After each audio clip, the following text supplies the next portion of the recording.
Bonjour à toutes et à tous, je crois qu'on est dans le cœur du sujet. Je suis Jean-Marc Imbert, directeur associé de chez KEA Partners. Je suis heureux de vous recevoir aujourd'hui, à la fois physiquement et virtuellement, puisque cette table ronde est aussi retransmise sur Internet, où entre 30 et 40 personnes sont actuellement connectées, que je salue par ailleurs. Comme vous l'avez entendu, on est au cœur du sujet avec cette chronique que nous avons entendue un matin sur France Culture. Par correction, on a masqué le nom de l'opérateur, mais enfin, ça aurait pu arriver à tous les opérateurs français et on ne cible personne, bien évidemment. Tous les problèmes de la rupture de service et un relationnel de mauvaise qualité sont réunis. Une surpromesse faite par le conseiller, très flatteur, conseiller d'ailleurs que le client ne retrouve pas par la suite alors qu'il lui a fait confiance. Un technicien volontaire mais qui se démarque de l'enseigne, qui refuse de porter cette marque qu'il est censé représenter. Un call center sûrement externalisé qui n'est pas d'une grande aide. Et puis la question de la responsabilité, qui est responsable dans cette affaire? Et bien sûr, cerise sur le gâteau, comme vous l'avez entendu, le service client qui confond monsieur avec madame. Pour réfléchir à la question de la relation client sans couture, nous avons voulu avoir des représentants de commanditaires et de prestataires, ce qui est le cas aujourd'hui. Alors, je suis heureux d'accueillir Pascal Bourg. Pascal Bourg est directeur marketing commerce d'Aéroports de Paris, qui témoignera de la capacité de cette entreprise à faire travailler une multitude de prestataires dont une grande partie sont en contact avec le passager. Il faut savoir qu'Aéroports de Paris compte environ 7000 salariés et que uniquement sur la plateforme de Roissy, 100 000 personnes y travaillent chaque jour, dont une partie en contact avec le client. Éric Girard est directeur général de Carglass France, qui est dans une position intéressante pour la question qui nous intéresse aujourd'hui, puisqu'il est à la fois commanditaire pour une partie de son call center et puis partenaire des compagnies d'assurance avec lesquelles, pour certaines d'entre elles, pas toutes, vous avez développé le concept de Total Value Partnership, dont vous nous expliquerez le détail tout à l'heure. En porte-drapeau des prestataires, je suis heureux d'accueillir Éric Dadian. Éric Dadian est président de l'Association française de la relation client, qui a accepté d'organiser cette conférence conjointement avec nous. Donc, merci à KEA Partners, bien sûr. La FRC regroupe surtout des centres de relations clients internes. On n'a pas que des prestataires. Il y a un syndicat qui s'appelle le SP2C qui regroupe plutôt les prestataires. Éric Dadian est aussi président du conseil de surveillance de CCA International, qui est spécialiste de la gestion de la relation client, qui compte environ 3500 postes dans 6 pays différents avec 15 langues différentes. Avant que vous témoigniez sur vos sujets, je voudrais rappeler quelques enjeux de la table ronde et de notre sujet. Les entreprises, dans leur volonté de maîtriser leurs coûts, de se reconcentrer sur leur cœur de métier, de retrouver de la flexibilité, font appel à des prestataires externes à qui elles délèguent tout ou partie de l'expérience client, ce qui est un risque important pour les commanditaires. Quelles sont ces parties prenantes? Alors, quelques petits slides, on les a réduits à un nombre très limité. Les commanditaires en B2C, bien sûr, sont variés, comme vous l'avez entendu tout à l'heure, les opérateurs de téléphonie mobile, le commerce, les transports et autres.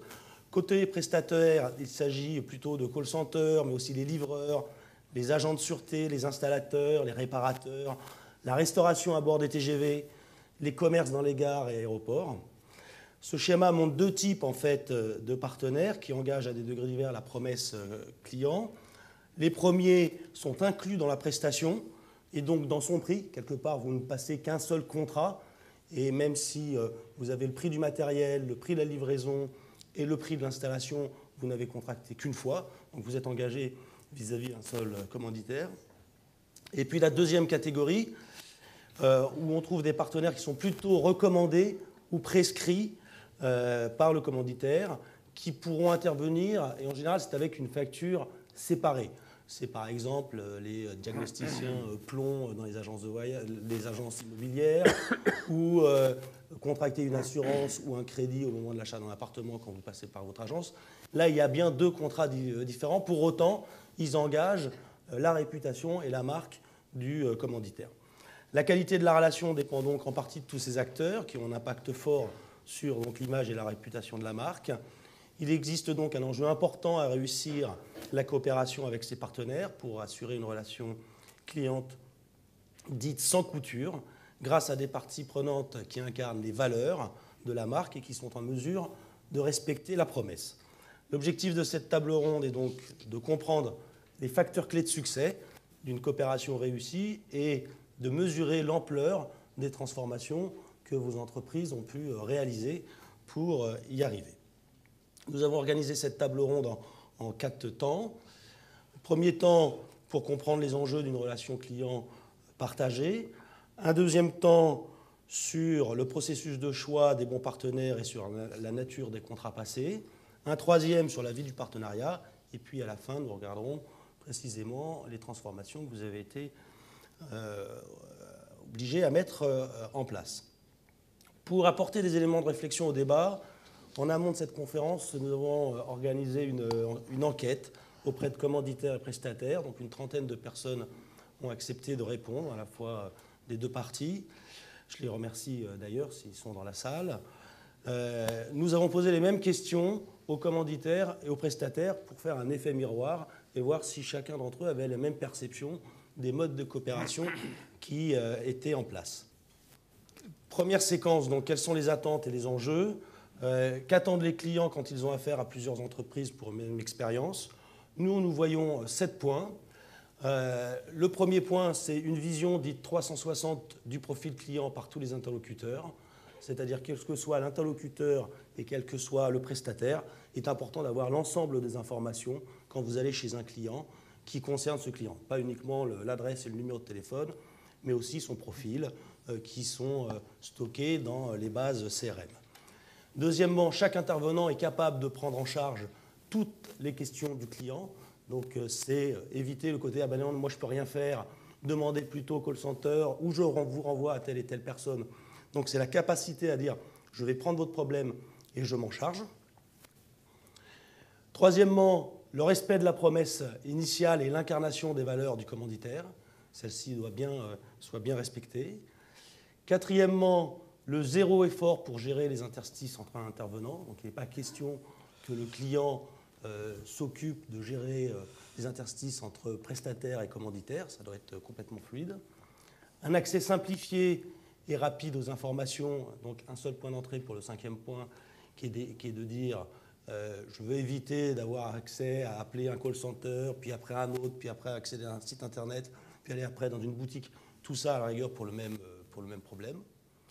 Sixièmement, un seul responsable vers qui se tourner en cas de litige. Et non, je me renvoie la balle entre commanditaires et prestataires. Et septièmement, une responsabilité sociale. Effectivement, externalisée, aujourd'hui, ça interroge beaucoup de clients. Et les questions autour de la délocalisation et de la politique sociale sont des questions aujourd'hui qui concernent le client final. Dans l'enquête, ceci est confirmé, ces points sont confirmés. Il y a un seul écart entre les commanditaires et les prestataires, c'est le point de gauche, où les commanditaires voient moins l'intérêt d'avoir un seul et unique interlocuteur, alors que les prestataires, eux, voient un fort intérêt à ce qu'il y ait un seul interlocuteur. Voilà. Donc, maintenant, je vais me tourner vers nos témoins. Pascal, je vais commencer par vous, si vous voulez bien.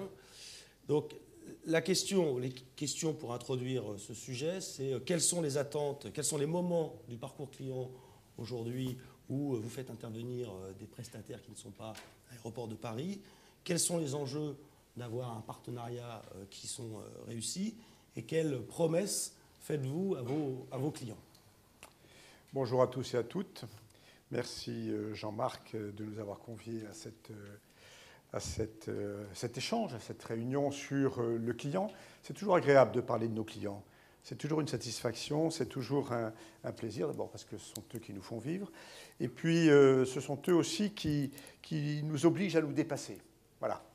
Alors, comme on vous l'a dit, notre difficulté, si je puis dire, à Aéroport de Paris, c'est que nous sommes tout petits, hein, 7000 personnes, 100 000 personnes qui travaillent sur la plateforme de Roissy, avec des gens qui s'occupent de la sûreté, des douanes, de la police, tous les intermédiaires, tous les fournisseurs qui sont sur la plateforme, sur l'aéroport, et le client, le passager, hein, il y a 90 millions de passagers hein, sur notre plateforme, ont peu de chances hein, de rencontrer une personne d'Aéroport de Paris. Voilà. Donc ça, c'est un sujet. Et notre mission à Aéroport de Paris, on va en parler, c'est d'être intégrateur de services. Parce que notre vocation, c'est d'être une entreprise de services. Hein. Moi, j'aime à dire que notre métier, c'est l'hospitalité, l'accueil, et d'intégrer tous ces métiers pour faire en sorte que le client ait l'impression que c'est la même marque qui s'adresse à lui. Voilà. Donc, c'est un pari, c'est un challenge, quand je dis dépassement, ça veut dire que tous les jours, hein, c'est à gagner. Et on a mis en place des méthodes, hein, je dirais des modes de travail collaboratif hein, avec tous ces partenaires, qu'ils soient publics ou privés, hein, pour faire en sorte que nos passagers soient bien accueillis. Voilà. Donc ça, c'était la première question. La deuxième, c'était... La deuxième, c'est quelle est la promesse ou quelle est l'ambition que vous portez en matière de qualité de service, oui, de relation client avec tous ces partenaires? Voilà. Donc notre signature, hein, vous la connaissez, c'est le monde entier est notre invité. Le monde entier est notre invité, 90 millions de clients, la moitié sont des étrangers. Oui, voilà. Donc on est une entreprise qui est projetée dans la mondialisation. Hein. Donc chaque fois qu'il se passe un événement dans le monde, on a des conséquences à Aéroport de Paris, hein, un conflit, une pandémie, que sais-je. Donc c'est une dimension très internationale. Hein. Et quand on dit invité, eh bien ça oblige. Quand vous invitez quelqu'un chez vous, hein, vous faites un effort. Hein. Voilà, un bouquet de fleurs, on fait un peu le ménage, etc. Voilà. Eh bien, notre ambition, c'est ça. Le monde entier est notre invité. Oui. Et donc, tous les jours, c'est à gagner, hein, avec nos partenaires, hein, avec tous ceux qui œuvrent à ce métier. Je fais une petite parenthèse, on va en parler, mais on a créé une université du service et tous nos partenaires viennent dans cette université. Eh bien, c'est vrai que quand on parle avec nos amis de la police, de l'air et des frontières, leur premier métier, ce n'est pas forcément l'accueil. Hein, quand on est en période rouge, quand on a des alertes du ministère de l'Intérieur, etc., c'est vrai qu'on recherche des personnes, etc., on n'est pas forcément dans l'accueil. Hein, on est d'abord dans le métier. Voilà. Eh bien, il n'empêche que l'on doit expliquer que la première image de la France, quand on arrive après un vol transatlantique à 6 h du matin, eh bien, c'est la personne qui vous accueille. C'est une personne. Et l'accueil, ça passe par des personnes. Oui. Donc, c'est ça le défi, c'est que tout le monde hein, ait cette préoccupation un peu lancinante, un peu permanente, de savoir comment j'accueille hein, cette personne qui arrive dans l'aéroport. Est-ce qu'aujourd'hui, on peut dire que vous êtes maintenant une entreprise de service plus qu'un bâtisseur ou un gestionnaire d'infrastructure? Alors, c'est vrai qu'on a été pendant très très longtemps une entreprise de BTP. Hein. On a dû développer les infrastructures, on a beaucoup investi pour développer le hub de Roissy, hein, pour accompagner le développement de Air France et du hub de CDG. On a aussi beaucoup œuvré pour Orly. Hein, et d'ailleurs, on est en train encore de développer donc, cet aéroport d'Orly. Mais on s'est recentré depuis, on peut dire, une dizaine d'années sur ce métier de service hein, et d'intégrateur des services. Et donc, en restant toujours une entreprise de construction d'aéroports et de gestion d'aéroports. Hein, on le sait peu, mais on a beaucoup de contrats à l'étranger, hein, dans de nombreux pays. Mais la volonté de l'entreprise, c'est d'abord d'accueillir le client. Voilà. Donc, entreprise de service, avec tout ce que ça comporte, et avec des métiers extrêmement divers. Hein, certains que l'on a intégrés et puis d'autres que l'on a sous-traités parce qu'il y a des personnes qui excellent dans certains métiers qui ne sont pas les nôtres. Est-ce que c'est difficile de vivre à côté de la promesse des compagnies aériennes? Parce qu'au fond, la finalité d'un aéroport, c'est de prendre l'avion. L'aéroport, c'est jamais qu'un lieu de passage, à la rigueur, qu'on souhaite le plus court possible. Est-ce que c'est votre vision aujourd'hui de votre métier? Comment vous avez transformé, au fond, cette nécessité? Oui. Alors, pour employer une formule un peu usitée, hein, sur ces sujets-là, de service, on est win-win. Hein. Pourquoi? Parce que le voyage commence dans l'aéroport. Je dirais même, il commence chez soi quand on part le matin, à 6 h du matin, et que l'on veut savoir si son avion est à l'heure. Hein. Et là, la première aide, le premier service, c'est mon appli iPhone, My Airport, et je sais si mon avion est en retard ou il est à l'heure. Voilà. Donc là-dessus, on a cette appli que nous avons créée, hein, pour justement avoir ce lien sans couture, hein, avec le client, et ce lien commençant au domicile. Hein. Alors, pour parler des compagnies aériennes, donc ce sont nos premiers clients, hein, B2B, et ce sont des clients avec qui on travaille énormément, notamment dans le cadre de cette université du service. Et la première préoccupation du client, quand il prend l'avion, la première, c'est que son avion soit à l'heure. Voilà. Il veut partir à l'heure. Donc là, c'est une responsabilité partagée, hein, mais c'est la première préoccupation du client.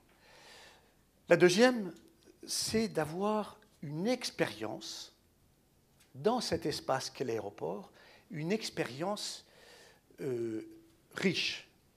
Et là-dessus, on peut en parler longtemps. Pourquoi? Parce que malheureusement, et heureusement aussi, le client passe en moyenne 1h30 à 2 heures dans l'aéroport. C'est plus qu'au supermarché. Hein. Voilà, j'allais le dire. Hein. Donc, et parfois vous passez 4 heures, 5 heures pour des raisons qui ne nous appartiennent pas, climat, que sais-je, voilà. Et donc le client, voilà, il a 1h30 à 2 heures à passer dans un espace. Et la question qu'on peut se poser, qu'est-ce que l'aéroport, l'entreprise qui accueille, donne à vivre, à faire, à acheter aussi? Peut être mercantile, hein, puisque moi je m'occupe du retail. Hein. Eh bien, pendant ce moment, hein, voilà. Et on ne peut pas acheter son Chanel numéro 5 toutes les semaines, même si c'est très bien, vous pouvez acheter toutes les semaines. Mais voyez, donc, il y a qu'est-ce que l'on donne à faire et à vivre, à voir, à expérimenter, parce qu'on est à Paris et qu'il y a une attente forte du client, parce qu'il est à Paris, et que peut-être c'est son voyage de sa vie. Voyez. Donc ça met, entre guillemets, ça met la pression. Donc, il faut que ce soit un peu magique. Et donc, on a fait des efforts. Hein. On a doublé les surfaces de commerce, on a doublé les espaces de services, avec des services PlayStation, des espaces famille, des espaces enfants, etc. Mais il faut encore aller plus loin. Parce que le client compare en permanence, hein, toutes ces infrastructures aéroportuaires dans le monde entier. Et vous qui voyagez, vous le savez. Hein, quand on voit ce qui se passe à Singapour, à Hong Kong, à Madrid, à Heathrow, voilà. Donc à Francfort. Donc, en permanence, le client compare ses infrastructures aéroportuaires et il peut faire son choix, c'est-à-dire quelque part, quand on est en escale, en correspondance, eh bien, on peut choisir de faire sa correspondance à Francfort, à Londres, plutôt qu'à Paris. Et donc, la sanction pour les frequent flyers, c'est de dire, écoutez, moi je ne fais plus ma correspondance à Paris. Voilà. Donc notre rôle, à nous, c'est de faire préférer le hub de Paris. Faire préférer le hub de Paris. Dans cette notion de préférence, eh bien, ça veut dire que le client a le choix, le passager a le choix. Et certes, la compagnie a un rôle très important, hein, en fréquence, en destination, voilà, c'est des éléments qui sont stratégiques pour la compagnie aérienne. Hein. Mais aussi, il y a l'espace où on vit une expérience. Et c'est le souvenir de cette expérience, c'est la richesse de cette expérience, une expérience qui peut être, une vieille idée, culturelle. Hein, on a ouvert un musée à Roissy, et voilà, Rodin, on a des œuvres Rodin originales qui ont été exposées, etc. Voilà. Parce que l'être humain, je répète, a besoin de vivre une expérience complète. Hein. Donc, c'est notre souci, vous voyez, de faire en sorte que le passager ait une expérience unique, hein, de son séjour dans l'aéroport. Voilà. Et je répète, l'aéroport, le moment que l'on passe à l'aéroport, fait partie intrinsèque du voyage. Ça peut On est déjà dans l'avion. On est déjà dans l'avion. Voilà. Merci. Éric Girard, donc pour Carglass, même question. Quelles promesses, quelles attentes, où est-ce que, à quel moment vous faites appel à des prestataires externes? Et puis, pourquoi ce choix en préparant cette table ronde? Vous me disiez, au fond, on externalise que ce qu'on connaît bien. Voilà, alors bonjour à toutes et à tous. Alors, chez Carglass, on opère sur un marché qui est un tout petit marché, c'est le bris de glace. Et il faut avoir en tête quelque chose d'important, c'est que notre client, il ne vient chez nous en moyenne, globalement qu'une fois tous les 7 ans. Donc vous vous doutez bien que si on veut le capter et lui donner quelque chose qui fasse qu'il se souvienne de l'expérience de Carglass, il faut qu'on soit dans un service relativement exceptionnel. La deuxième chose, c'est que si on choisit son aéroport, on choisit aussi certainement le prestataire en matière de bris de glace, mais il n'y a pas les mêmes commodités. On ne va pas avoir des boutiques de mode, des boutiques où on pourra choisir la gastronomie du pays. Non, on vient pour un bris de glace, c'est-à-dire quelque chose de particulièrement peu sexy. Nous sommes sur une activité dite de commodité. Et notre client est un client qui n'est pas le client de Carglass, c'est aussi le client de ceux qui nous recommandent. Et ça sera important, on en reparlera tout à l'heure. On est dans une activité de B2B2C. Le client de Carglass, c'est le client des compagnies d'assurance et des mutuelles qui recommandent Carglass.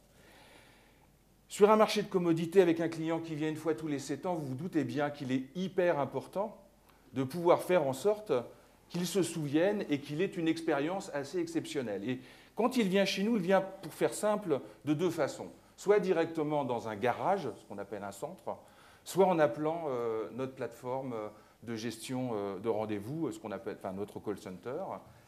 Et là, il faut vraiment qu'il y ait, dès le premier contact, une qualité qui soit proposée au client pour que, finalement, son expérience soit une bonne expérience mémorable, qui fasse que lorsque ce bris de glace de nouveau se produira, il pense à nous. Alors, Carglass, et c'était la deuxième partie de la question, Carglass a décidé aussi de travailler avec des partenaires en matière de gestion d'appels.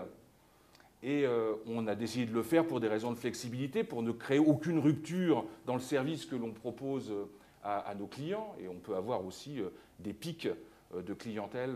Alors peut-être que vous avez entendu parler de ce type de choses, mais quand il fait très froid, il y a du bris de glace. Quand il fait, non, c'est pas trop le cas en ce moment. Quand il fait très chaud, on se félicite. Et puis quand il y a des orages de grêle, le client n'est pas content et nous, on est heureux. Mais ça génère énormément de volume d'appels et il est nécessaire qu'on soit capable de garder cette fluidité, cette réactivité, finalement, qu'il n'y ait pas de rupture dans le service que l'on propose. Donc on a choisi aussi de travailler avec des partenaires qui nous permettent de prendre en fait ces pics d'appel. Ils font bien plus que prendre des pics d'appel. Ce qui est important dans le choix que l'on peut faire de ces partenaires, c'est que ce soit comme si c'était Carglass. C'est-à-dire que oui, on intègre nos partenaires dans notre service, mais j'ai envie de dire que c'est presque plus que de l'intégration. Ils sont Carglass. Ils sont la prolongation, en fait, de notre activité. Et ça, c'est vraiment quelque chose de particulièrement important. Ça sera important dans le choix que l'on fera des partenaires qui travaillent avec nous. Ce sera important dans la façon dont on va travailler avec eux. Mais les salariés qui travaillent chez nos partenaires sont exactement, de mon point de vue, avec mon regard, exactement les mêmes que ceux qui travaillent au sein de Carglass. Et cela juste pour s'assurer qu'au final, on a une parfaite continuité de la promesse client que l'on peut faire, bien entendu au client final, qui s'attend à être traité rapidement, mais aussi, et c'est presque tout aussi important, sinon plus important, finalement que notre promesse vis-à-vis de ceux qui nous recommandent, de nos prescripteurs, soit une promesse parfaitement respectée, fluide et appréciée. Et sur un marché de commodité, être capable de proposer un service apprécié, on y reviendra, c'est quelque chose de particulièrement important. Je ne sais pas si j'ai répondu à la question. Ce que vous me disiez aussi, parce que vis-à-vis des partenaires, quelque part, c'est la promesse des assureurs. Carglass est la prolongation de la promesse des assureurs. D'autant que, si je me souviens bien, la fréquence des sinistres par brise est la plus élevée pour les assureurs. C'est-à-dire que vous êtes une occasion unique. Alors, c'est très intéressant. J'ai quelquefois ce débat avec les assureurs et les mutuelles. En fait, je suis vraiment dans la prolongation de leur service. Et Carglass a une chance assez extraordinaire, en tout cas pour une compagnie d'assurance ou une mutuelle, représente une chance assez extraordinaire. C'est assez amusant, enfin, je ne sais pas si c'est amusant, mais un assureur, il propose un service à ses assurés en ayant quand même en tête qu'il ne faut pas qu'il y ait trop de sinistres. Et dans le même temps, il a besoin d'avoir des sinistres parce que sinon, il propose un service qui n'a aucune valeur qualitative. Ce n'est qu'une contrainte pour l'assuré, puisqu'il paye pour quelque chose qui n'arrive pas. Heureusement pour lui, d'ailleurs. Avec le bris de glace, on a cette situation un peu particulière. C'est que le coût est toujours trop important, bien entendu, pour les compagnies d'assurance, mais le coût dans la totalité des sinistres qui sont payés par une compagnie d'assurance représente peu ou prou 8-10%. À l'inverse, la fréquence, l'occurrence d'un bris de glace dans la totalité des sinistres auto qui peuvent intervenir sur une année, c'est 40%. C'est-à-dire que Carglass a la possibilité de rencontrer, de toucher le client de l'assuré, le sociétaire, énormément de fois. Et donc, on a une chance qu'il faut que les compagnies d'assurance et mutuelles puissent utiliser, et j'y reviendrai, une chance de continuer à porter le service, le message, l'image, en fait, du prescripteur. Ça, c'est très intéressant. Un coût relativement peu important dans la totalité des sinistres, une fréquence très importante, et donc une capacité pour l'entreprise d'être finalement, non pas juste un porte-parole, mais quelqu'un qui va finalement perpétuer le service que veut proposer la compagnie d'assurance ou la mutuelle à ses assurés. Donc ça, c'est vraiment très intéressant. Et bien entendu, ça met une certaine pression sur l'entreprise. Il ne s'agit pas juste de satisfaire le client, il faut satisfaire le client pour avoir la satisfaction en fait, de nos prescripteurs. Éric Dadian, quel est votre point de vue sur les attentes des clients quand il y a plusieurs partenaires? Et puis j'aurais une autre question juste derrière, qui est quelles sont les grandes phases d'évolution de la relation commanditaire-prestataire si on regarde sur 10-15 ans? Comme je suis le plus vieux, voilà. Évidemment, avec mon jeune âge, non, ça fait 30 ans. Regardez en venant, ça fait 30 ans que je suis dans la relation client. J'ai commencé chez SVP 1111, dossier de l'écran, heure de vérité. Je pense que vous en souvenez pas dans la salle, bien évidemment. Dans le Père Noël est une ordure, dans le Père Noël est une ordure, c'est vrai. Bien, moi j'ai beaucoup de plaisir à être avec vous aujourd'hui, surtout que j'ai jamais autant entendu le mot service. Merci à ADP, merci aussi à Carglass, puisque c'est un mot que l'on défend, même si la France est beaucoup critiquée.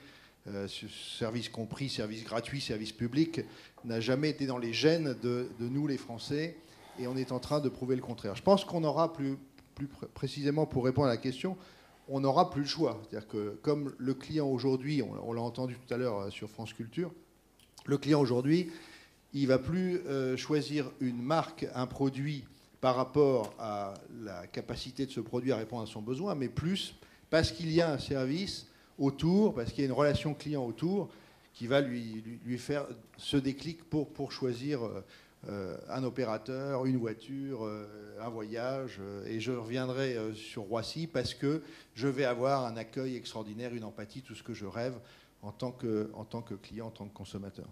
Donc le client aujourd'hui, il a pris le pouvoir, c'est vrai, hein, sur la marque.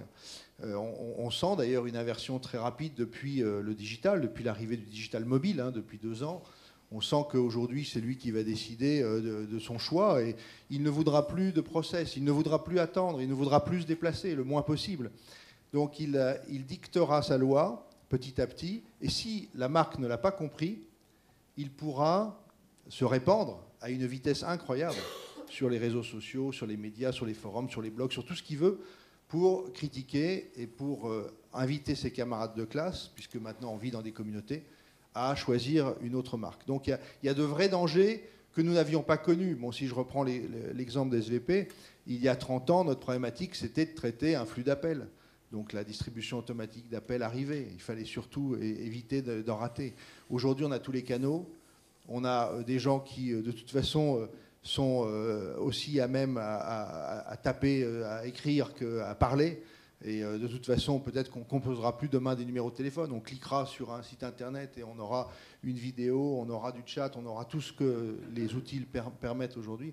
Donc, on ne pourra plus tricher. Ça, c'est la première des choses. Et le consommateur, aujourd'hui, décidera de le faire.